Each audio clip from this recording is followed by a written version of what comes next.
Hey guys, welcome to the Reborn podcast. This is actually our first episode where we have professional lighting, cameras.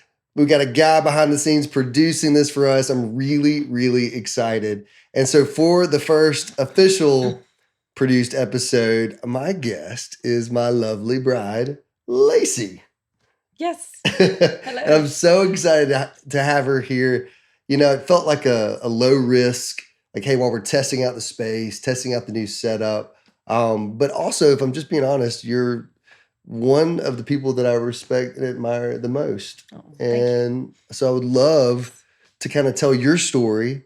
I want you to tell your story, and then we can kind of tell how our stories came together. Yeah. And I think it's going to give people a lot of hope and encouragement. Yeah. That's the goal.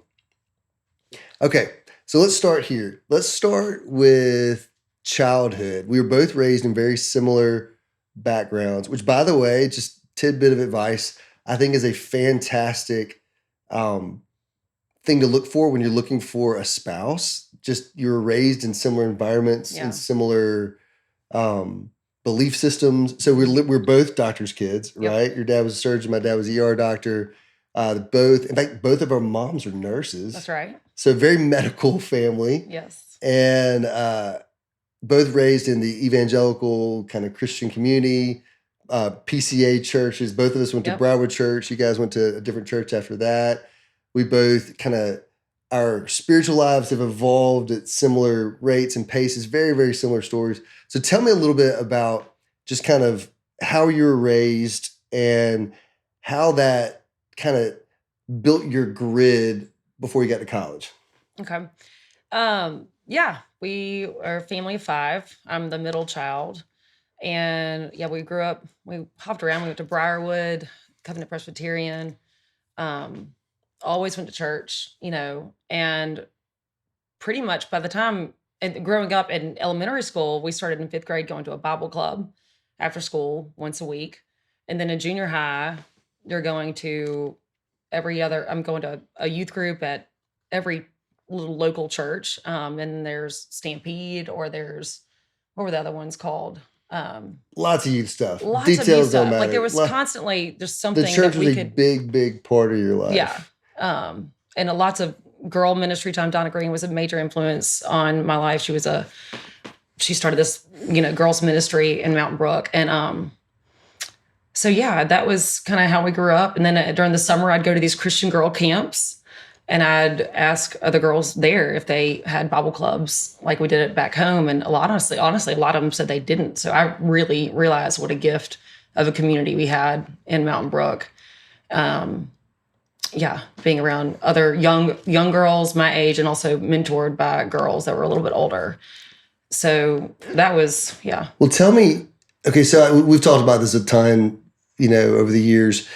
I don't think we were ever directly taught this, but we both kind of caught a very similar mindset or dynamic that we believed, even if it was a subconscious belief, we believed that for how things work with us and God, where you're kind of raised, hey, do good, get good. Yeah. Right? Like if I live a certain way, if I don't do the things I'm not supposed to do, and I do the things I'm supposed to do, right, then I'm going to receive the life that I want, or a pain-free or a less painful life.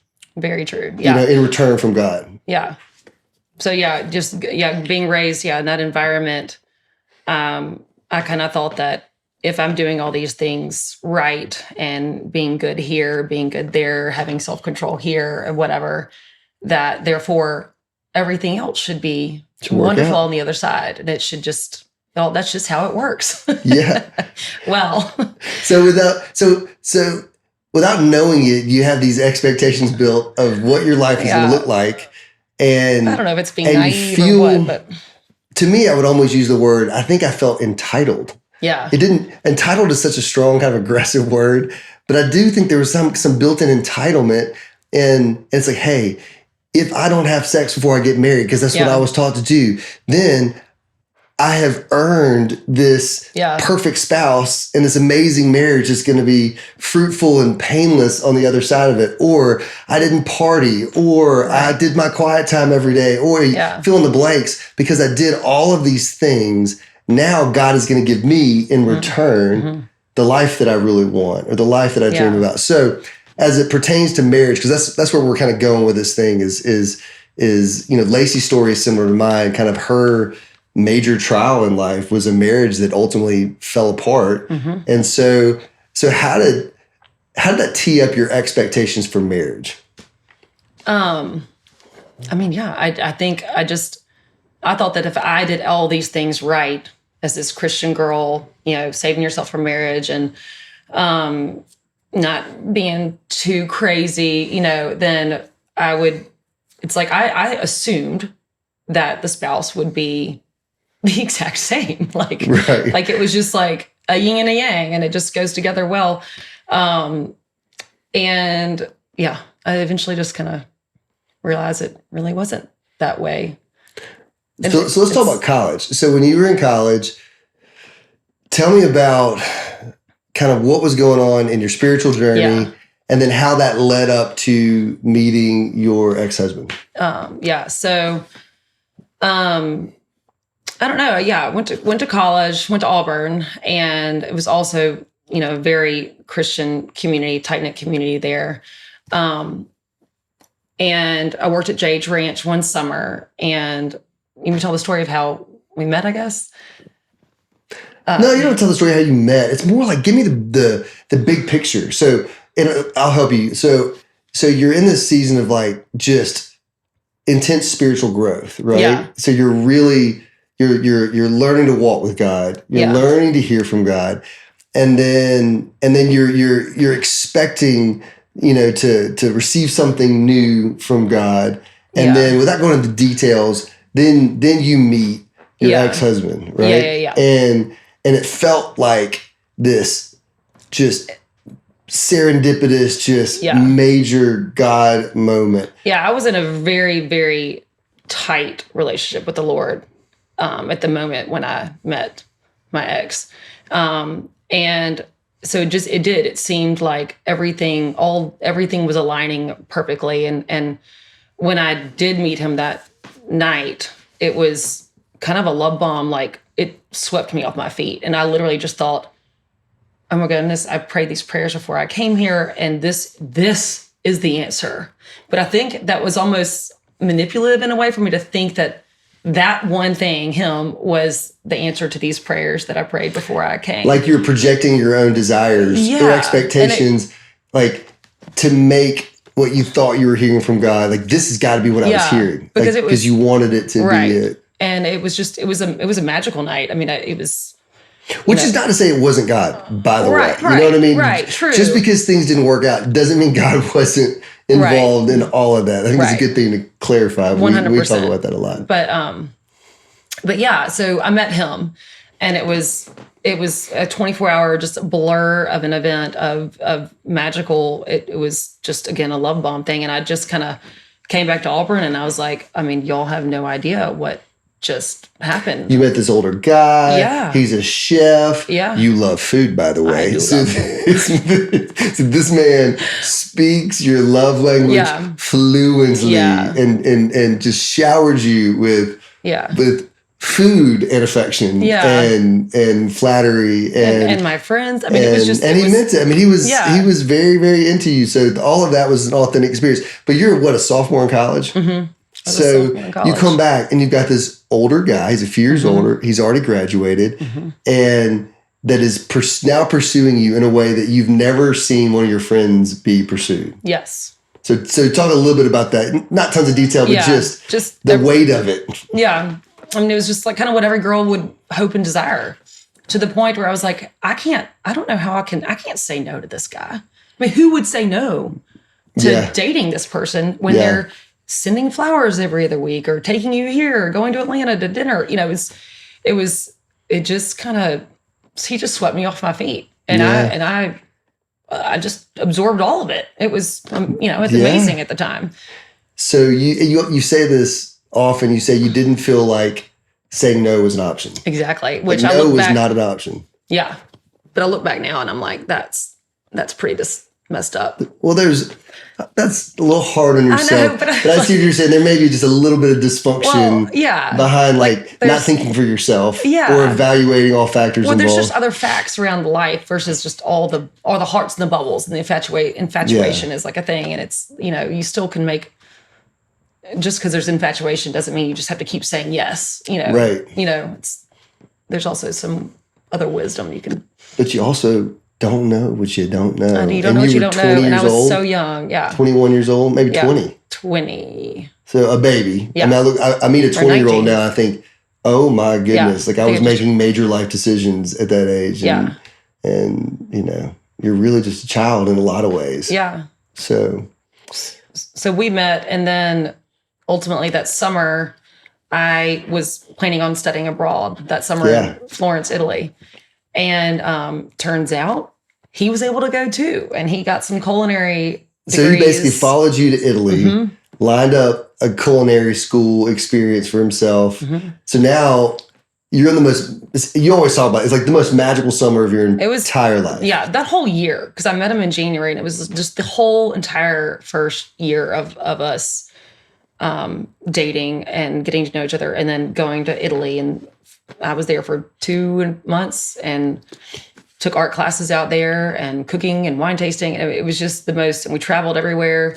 It was truly the most magical year. I remember looking up being like, okay, God, this is going to be a really hard year to top. Yeah. Like, I don't know how, because I ultimately knew we were going to get married at a very early, quick, early on. And so that progressed. And again, before meeting him, again, I was so spiritual. I just felt so tight with the Lord. So just everything seemed right. Yeah. It all just fell into place. And it was beyond anything I could ever imagine. I just felt like the Father was just doting me, here with all of these things. And then you got to be really close with his family. Yes. And then his mother quickly became a spiritual mentor to you. Yes. She is a really wise woman of God. And so she started coming to Auburn, right? Yeah. Leading a Bible study. So, and she came to Auburn and would do this Bible study on every Monday nights, and he would drive down, and she kind of exposed me more to like the more charismatic world and learning to listen to the Lord in new ways, and I don't know, how to hear his voice, and I don't know, the baptism of the Holy Spirit. Just, there was so many new things that my eyes were just open up to. And as a creative, it came very easy for me to absorb and learn. And I would, you were a sponge. I was just, I just took it all in. And, there was. So I'm feeling the momentum. There's so much momentum. It's like this love bomb of a spring that transitions into Italy, this fantasy summer in Italy, and then you're back at school, and then you've got this family you're falling in love with. And I remember you telling me, like, you go down to their farm, and you're literally riding horses bareback into a pond, swimming on the horse. It's like the Notebook movie. It's just like everything kept being like, what? No, and it was all real. I mean, this is all part of your real. So I'm not mocking the experience at all. I'm saying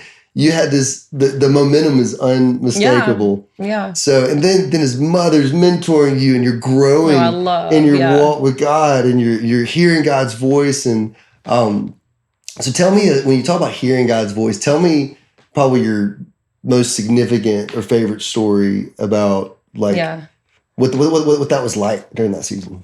I mean, dreams were like a whole new world for me. And then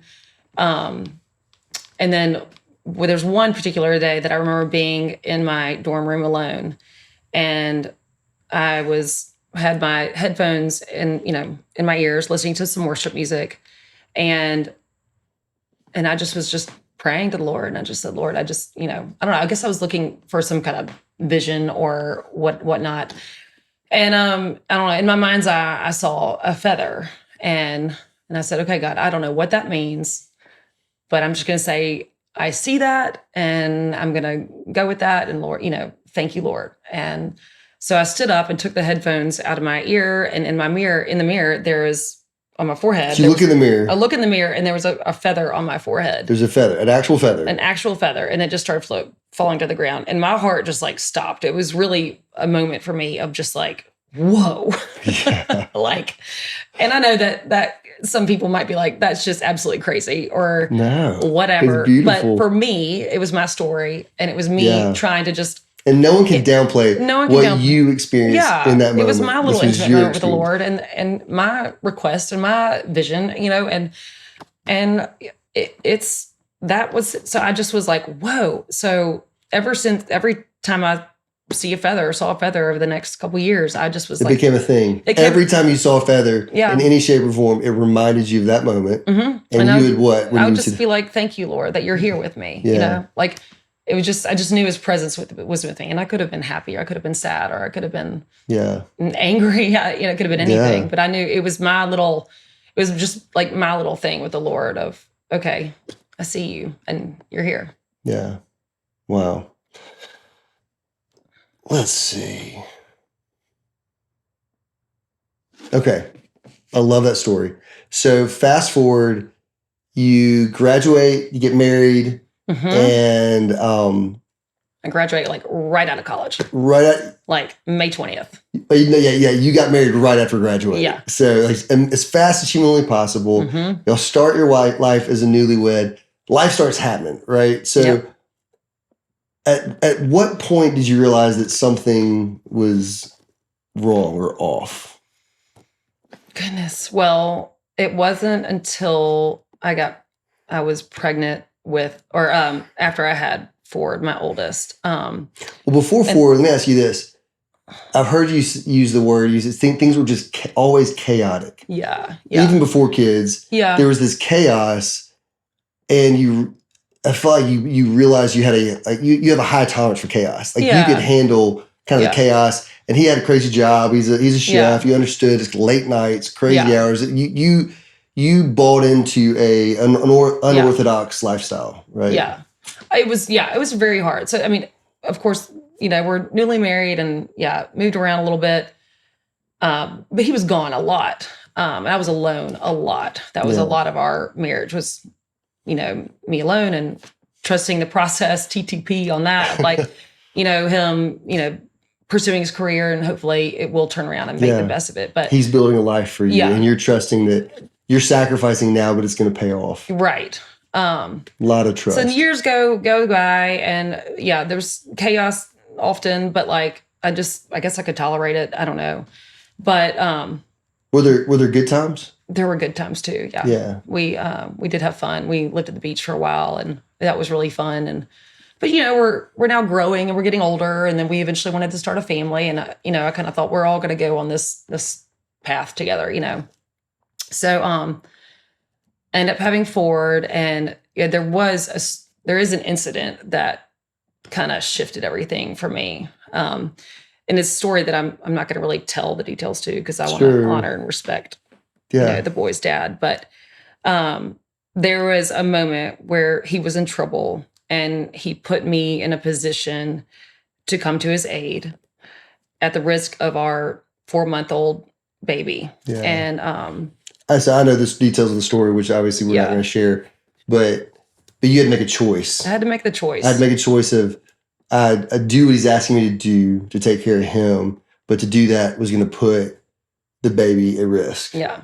And I made the wrong decision. Yeah. And I went and helped him, and I woke up the next morning 2 hours later because it was in the middle late. Of the night. Yeah. But and I was so tired. Just taking care of this young baby, but I could not settle with what I did and helped with that night before. And so I couldn't tell my parents. I wasn't ready to tell them these things yet. Yeah. But I did have a mentor, and I called her, and she came over immediately and sat with me on the couch, and I just sobbed, and I just told her everything that happened. And that was the first moment where she looked at me and said, "Lacey, this is not normal, and that's not healthy, and that's not good, and something's off," And I had no clue. There was just lots I didn't know, and sometimes when you're in the thick of the chaos, it's hard to see the forest from the trees. Like your normal is normal, even if it's chaotic wild. Yeah. But to you, it's normal. So Yeah. you're so calloused to Yeah. it I that think a it lot of takes. young girls. Sorry, I was going to say. I think I assume a lot of young girls. I'm not the only one that's like, you're in a marriage and you're at home and you're like, is this normal? Like, Yeah. does this happen to you, or does it? Yeah. You just don't know. Yeah. And so you'd But rather then, just and kind then the of. stuff that you question, you feel guilty telling someone. Like you feel like you're Who can you open uncovering up to? because you want to be gracious Yeah. to your spouse, and Yep. you don't want to uncover them. And maybe you're a little bit embarrassed, but you're also like, I don't want to expose what this is, like abnormal behavior, and Right. I mean, I remember meeting with two of my closest friends too, and for the first time admitting, what happened, and it was like they should have known all these things years down the road, but I couldn't go there. Yeah. So it was really hard, really humbling. So what year was that? That was fall of 2012. 2012. January of 2012. So at this point, how many years had you been married? We got married in 2006. Okay. So I'm a timeline person. I always have to keep things on a linear 6 years timeline. of marriage or whatever, or just newlyweds or whatever. Yeah. Building his business. And so. Yeah. And it was kind of up and down. But that was the first. So it was 6 years in, fall 2012, major red flags. And then it wasn't maybe a year after that you ended up separating, right? Yeah, I think it was actually about 2 years, because then I had Raider. No, you're right. Yeah. So at this point I had, 2-year-old and then a 4-month-old baby. Yeah. And so you're in the thick of babies. Yeah. So hard. I mean, I was just drowning. I changed every diaper. I did, everything, just because he was working all the time. Hard. And I wanted to support his work. I was like, I got the babies, you do that. But it was a lot. But you're in that season of he's working really hard. Yeah. But you're still really poor. Yeah. And you've got we were very small poor. babies. And so I was there too. Hard. It was really hard. And so 2 years later, you decide to separate. Things kept things kind of kept happening. It was like an every 3 month kind of a 2 month cycle or something. And after that incident, the first incident, I think eventually my parents kind of were aware, and I was able to talk about it, which was just nice. And then I was going to therapy, and I was getting counseling, and he was too. And we would try to go to couples counseling. And so there were definitely lots of work and effort and, being put in those 2 years. Yeah. But I don't remember what it was, but it was, Raider was 4 months old, and I was in bed, 9:00 at night, just sobbing, just alone, so tired. And I don't remember what happened. I'm sure there was something, but all I know is that my mom called at 9:00 at night, which is rare, but I picked up, and she said, "It's time to come home." And I just sobbed. I was like, how did she know? Like, it's not like, sorry. Yeah, she just knew. That's what I needed. Yeah. Because I was too embarrassed to ask them if I could, but I didn't know where to go. I didn't know what to do. Yeah. No one else had gone through. But her mama instinct, gut she just said, "I'm calling her." Yeah. I just know that I know it's time for her to come home. And so, the next morning I was already planning on going to the beach with my small group and that mentor. So I was packing the car. And as I loaded up, when I left, I just said, "Hey, when I come back, I'm not moving in. I'm going to go to mom and dad's for a while, until things get better." Yeah. Which I didn't really know what that looked like, but yeah, all I knew is it was time. So let's we can be kind of funny for a second. Let's talk about moving in with your parents in your 30s or in your 20s. This is 2013, right? Yeah, so you're 29. 20s, yeah, late 20s. So what's crazy is Lacey and I both moved in with our parents in 2013. Which is so weird. Just super wild. We both separated at the same time. Didn't know each other. I had no clue that you existed. Yeah, I didn't know you. But we're both living. We went through Snowmageddon. Yep, Snowmageddon with our parents at the house at our parents' houses. So I know for me it was like sleeping in my high school bedroom. Literally the pictures my high school girlfriend had like put up on like a push pin board up on the wall. it's still up there. And I'm thinking like, this is humiliating. I'm a Yeah. grown man. I own a home. I have cars. It was. And- Yeah. Speaking of humiliation, I mean, I was so embarrassed to have, I guess, I don't know why, I think I drove a minivan, whatever. My car parked outside their house for so long. I just like remember the being whole like, community knows. I thought everybody was looking and knowing. I'm sure they were not at all, but like, it was just the most embarrassing thing for me to be living with my parents with these two kids, because I didn't know anybody that had ever done that before. I mean, I didn't know that was normal. I didn't know you could separate like that. Yeah. Until I was, had mentors Yeah. say this might be something you should do, So that was very, very hard. But yeah, I mean, living with my parents, in a way, I needed it so bad because I just needed to get out of the bubble of my current home. And I loved being around, growing up. I did grow up in a very sweet family. My parents, in my opinion, were perfect. Yeah. But it was so healthy for me to observe their marriage, their laughs, their also, arguments or disagreements and how they handled it. Yeah. And I just was like observing and also breastfeeding and taking care of these babies. And, I remember you saying like they would have a Bible study come over and you'd take the kids upstairs and try to keep them quiet. Yeah. I I did not want to be an inconvenience at all because it was such a gift for me to be able to go there. I'd always try to like cook dinner when I could. And, so I cleaned out their pantry. Just earn your keep. Earn my keep. Well, obviously you went back because Rock exists, right? So Rock didn't exist at the moment. Yeah. Raider's a baby. He's our middle boy. Ford's the oldest. You had Ford, baby Raider. And so was there like a moment, a revelation where you're like, okay, this is the time to move back in? Like, how did you make that decision? There truly, honestly, was not. I was hoping and praying there would be some aha moment. But I lived there for 5 months and it just was, I just was like, I don't know if anything's going to be different unless I move back, You knew you had to try again. I just knew I had to try again. And I knew I couldn't live there for forever, And we were kind of raised like divorce isn't an option, right? Like divorce, like I literally remember at my rehearsal dinner,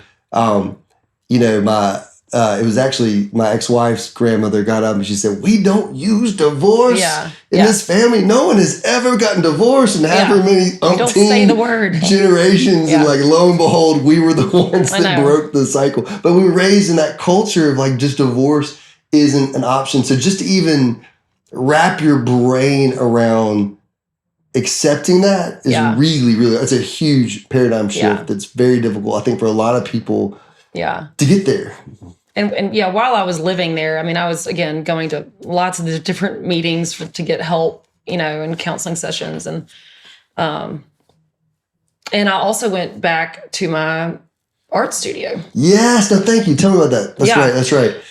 So while you were living with your parents, that was a huge thing. Yeah, it really was. My parents, in the basement of their house, my dad had set up like a whole art table for me when I was young. And I had the babies and I'd go on walks with friends, and I had just had multiple friends be like, Lacey, you should start painting again. Because again, we were just like broke. We just had no money. And I was like, oh, I don't know.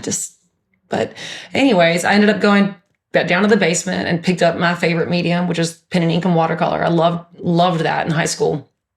And just kind of, I got started with baby animals, trying to sell. I was in that phase of life, so that made sense to me. So I did these like black and white pen and ink sketches of, baby giraffe or hippo or whatever, and started to sell those little things. So then when I moved back in April. I think it was like the Easter Sunday. I was like, new beginnings. Here we go. Let's try this again. So babe. Moved back in and I just started. Instagram became a thing. That was new. Yeah, selling stuff on Instagram was really new. It used to be just like a photography type app.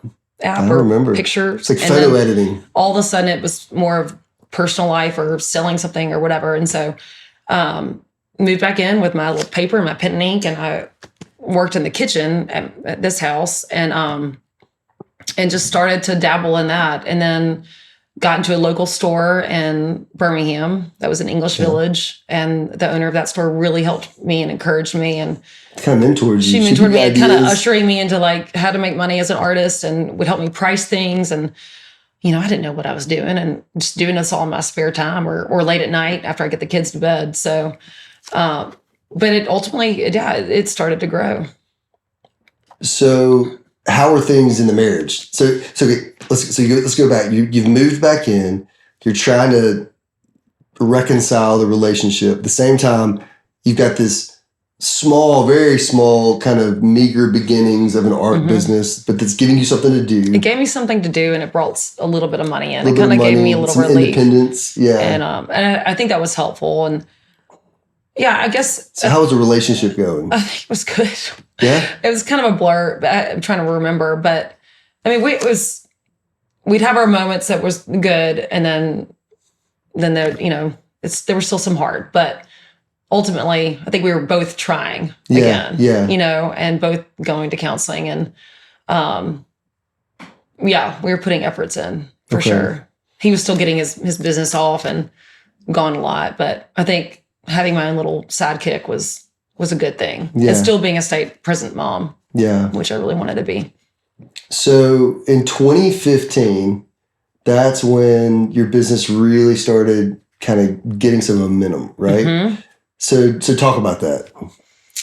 Well, so what were you painting? Yeah. What caught on? Like what created the momentum? So the more I got into the art as like a business and trying to make money on it, I do have a little bit of a business mind. Baby, you have an amazing, y'all.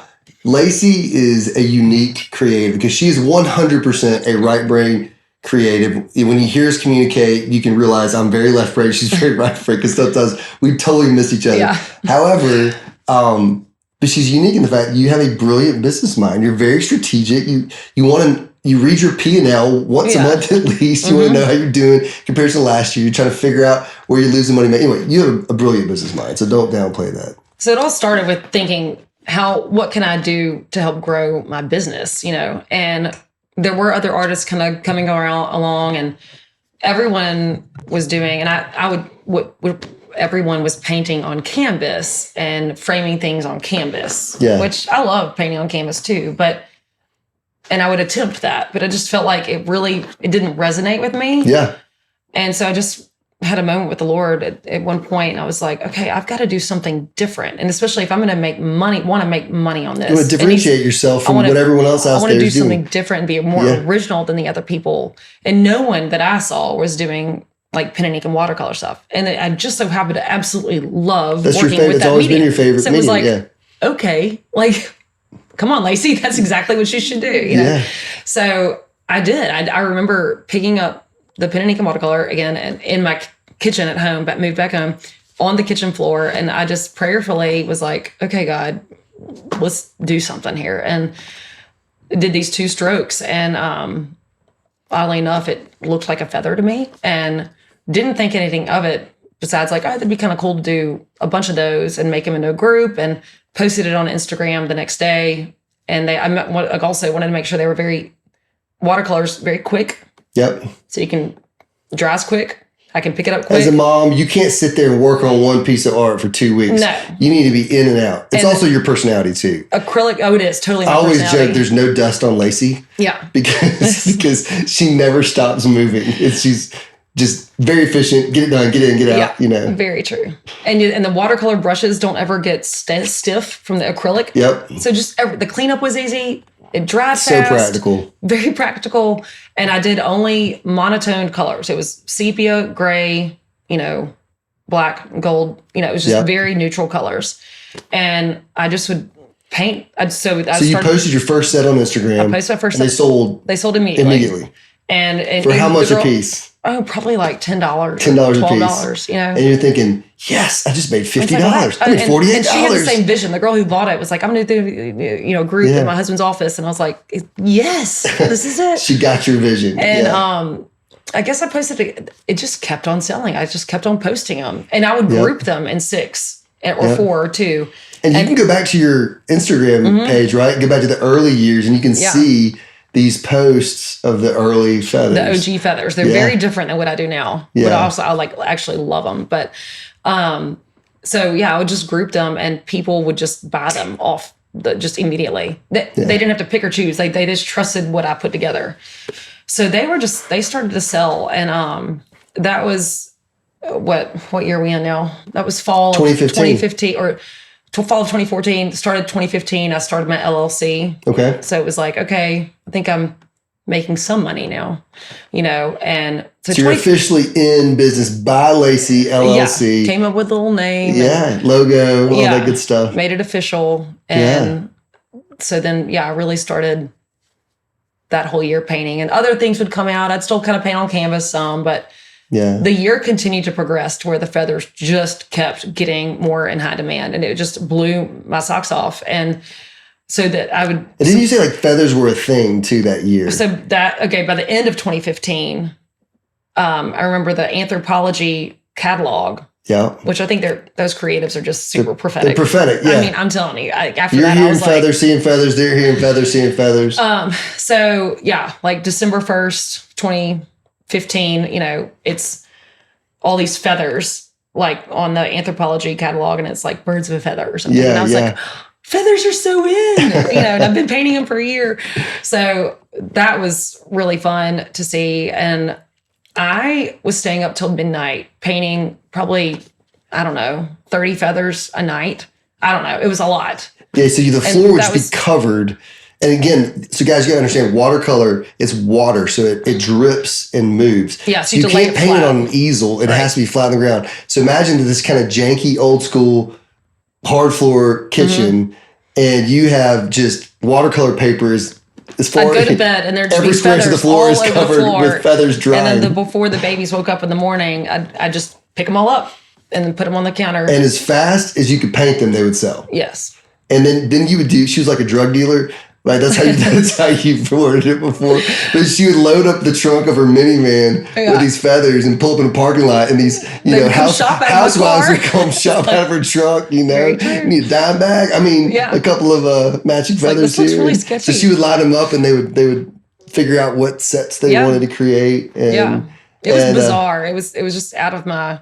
So by the fall of 2015, correct me if I'm wrong, you had significant momentum. Yeah. That kind of culminated in December of that year. Yeah. And it hit me that December, it finally Well, hang on. I want to know, how much money did you make in December, not the rest of the year, just in December of that year, how much money did you make selling feathers?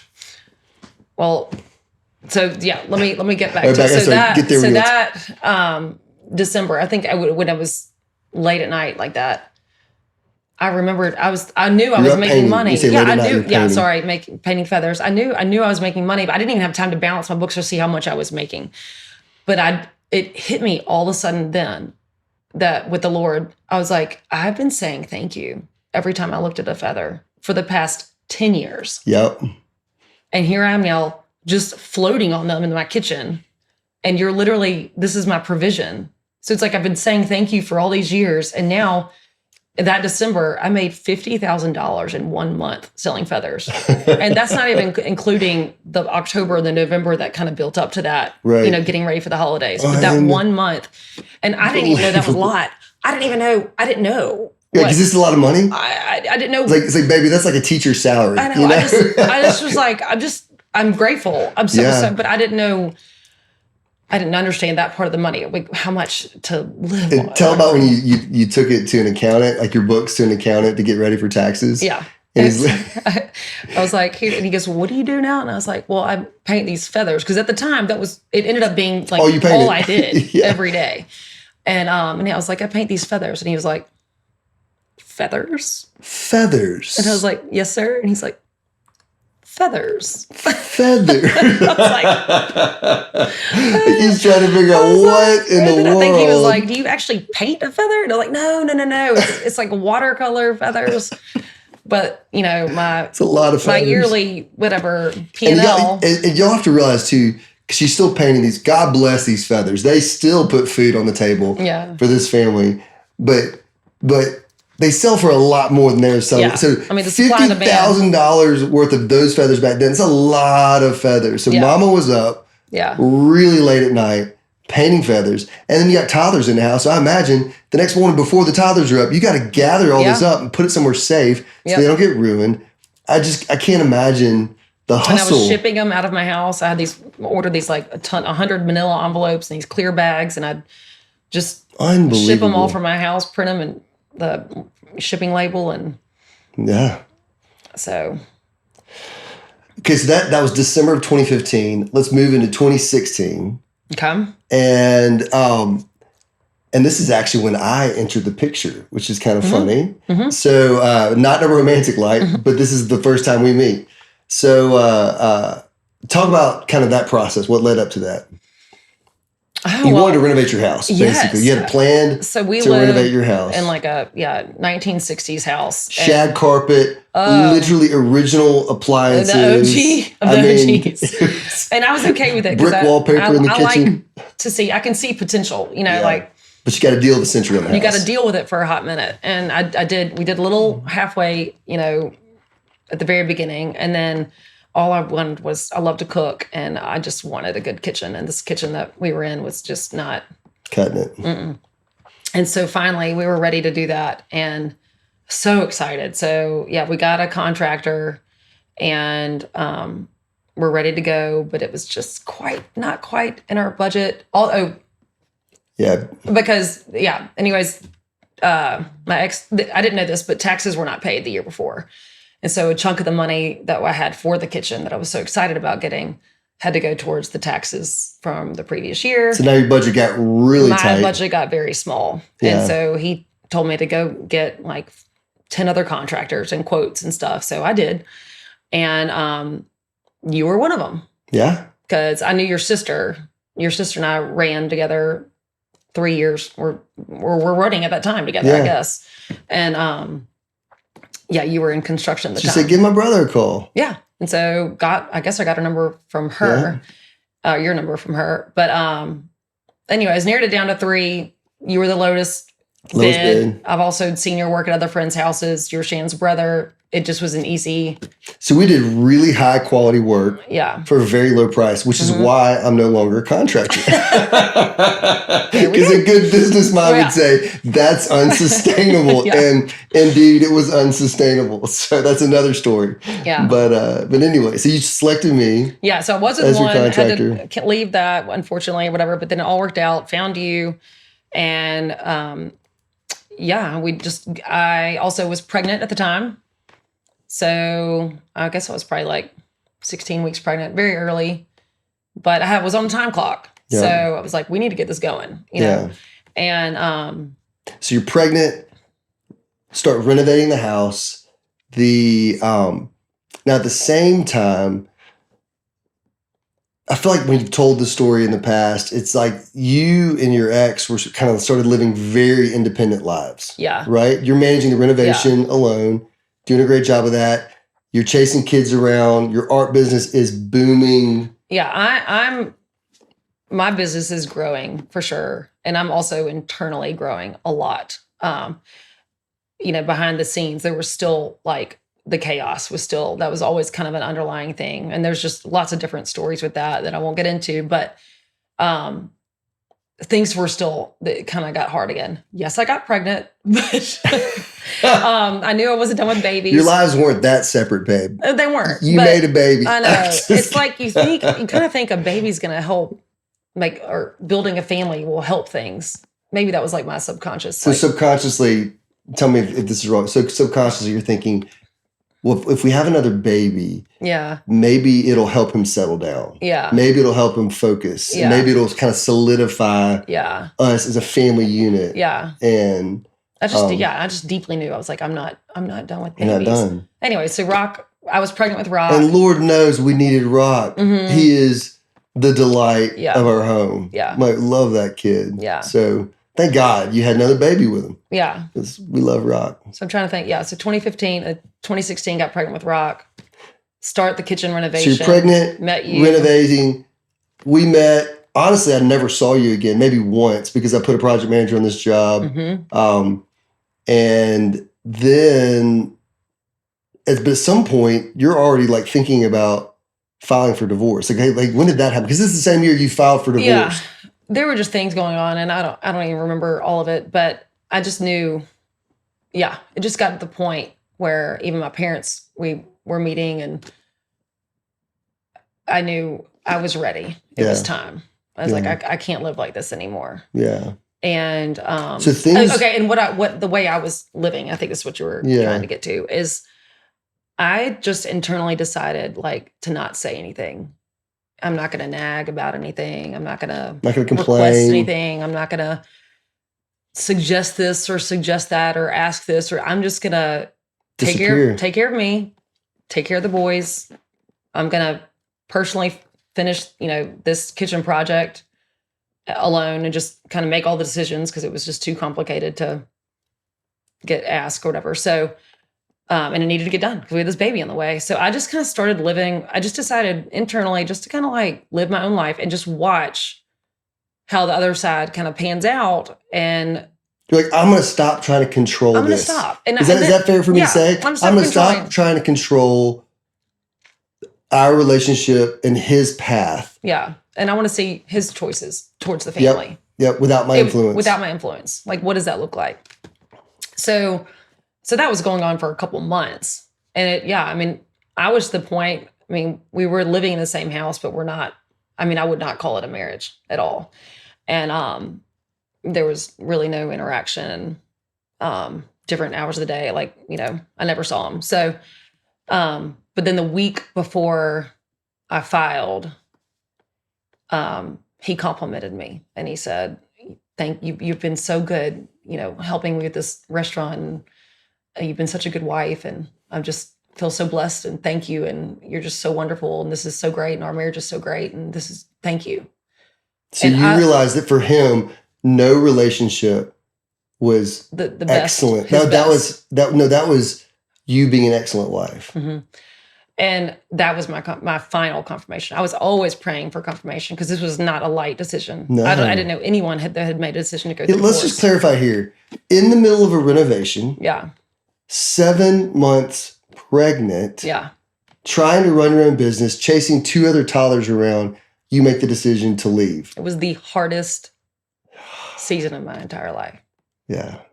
Yeah. It was just like one day at a time. And then to add insult to injury, your contractor calls you and says, hey, my business partner and I have kind of figured out this is not working and we're trying to figure out how to shut down the business, which winding down a construction company like 6 weeks before rocks is not 6 weeks before the baby's due. And my partner and I split up our customers to make the phone calls. And I made a phone call to you and I said, hey, look, we can finish your project. But subs were getting nervous. It was just a really complicated, honestly, a messy situation. And I called, that was one of the hardest phone calls I've ever had to make was to you to tell you that and to try to figure out how we figure it out together. And so now it's my contractor is shutting down his business. Yeah. He says he's going to finish my job. I'm 7 months pregnant. I'm trying to maintain my own business. Mm-hmm. So I needed help. I knew I needed help maintaining my own business. Yeah.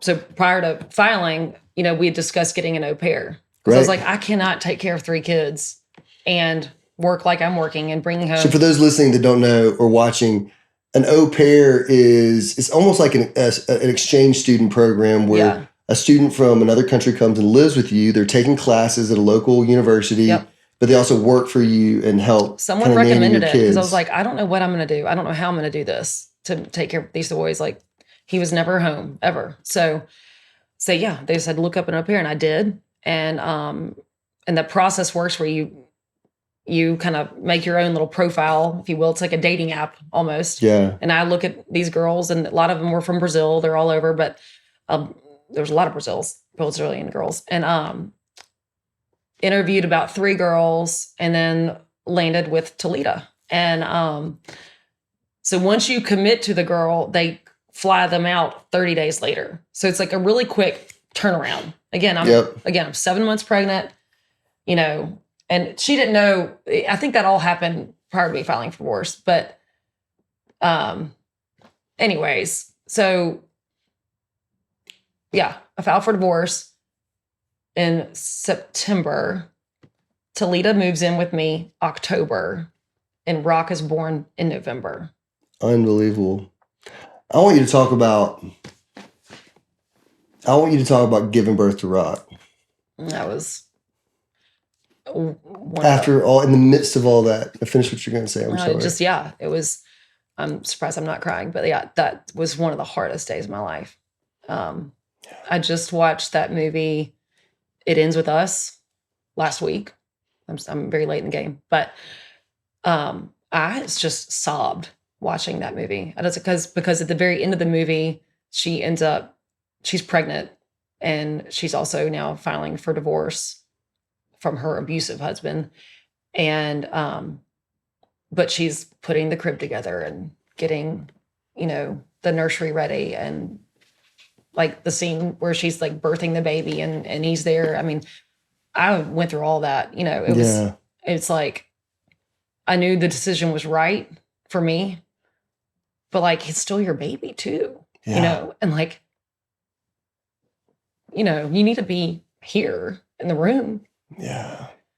So I remember Rock's birthday, like the first year was so hard because it was such a, it's like such a wonderful, happy day. And he's like, what do we say? Enthusiasm personified. He's just enthusiasm personified. He's just such a joy. But like that day was really hard because it's just such a mix of emotions. So. Yeah. Yeah. Okay. So thank you for sharing that. So you bring Rock home, and it's you, this random Brazilian girl, two toddlers. You've got a minivan and a mortgage and a business to run, and it's all on you. Yeah, it's all. We're starting all that divorce stuff, figuring out. That was the beginning of figuring out how to figure all the legal stuff, and it was all on me. I thought it was going to go for like 3 months and we were going to be done, but no, it went on for like a whole year to navigate all that stuff, legal stuff. But that was really hard too. Because, Rock was an infant, and I had to figure out, when he could see his dad and when he couldn't see his dad and what that looked like. And putting that's a complicated decree to put together. And, of course I feel guilty in some points that I made this decision, but I also knew that it was right. Yeah. Let's talk about that. Like, when you make that kind of a decision, it's not just, hey, I'm doing what's best for me. It's like, I'm doing what's best for my boys, but I'll also recognize that my boys are going to have a lot of pain as a result of this decision. Yeah. And so being able to embrace the consequences, weighing the pros and the cons, realizing I think the pros long term are going to be better for everyone. But that is such a hard call to make. Yeah. Such a hard call, especially as a mother who just feels that responsibility to nurture and take care of her boys. Yeah. It's so hard.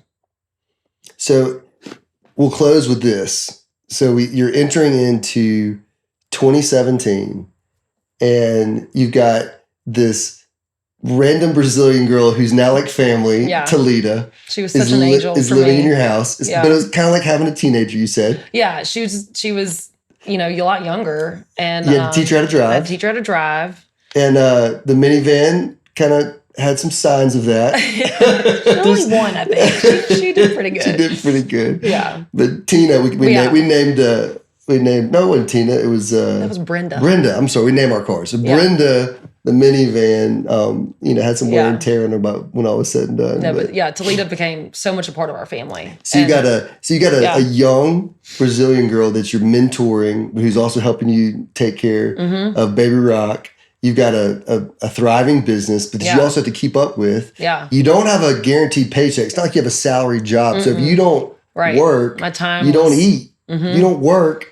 If you don't sell something, the mortgage doesn't get paid. You have to be very proactive, which can be so exhausting. Sometimes it's nice to just get that every 2-week check, but you got to always find something new to. So what did you learn before we close? What did you learn spiritually? Like, about how God took care of you during that season? That season of like new beginnings. Yeah. Well, I was going to say provision Yeah. is like such a vaulted truth for me. I mean, being pregnant with all that chaos, the construction and Toledo and just the babies. I mean, there was afternoons where I was like, I'm so tired, but I felt like I couldn't take a nap or I couldn't rest. I felt like there's no room to rest because there's still so much to do, you know? Yeah. But then I would go in my bed and be like, okay, God, I just need to shut my eyes for a second. And when I did, I would wake up and on my phone, I'd have like an online order that like took care of those more than I could have done in that hour. Yeah. And those little bitty micro moments where I like almost felt guilty, but looked to him and in literal rest of just like, I can't do it all, you know? Yeah. He filled the gaps. So I just watched him provide for me, for Toledo, for the kids. That's beautiful, babe. But well, thank you. We're gonna take a break. Okay. And we're gonna come back with part 2. Part 2 sounds good.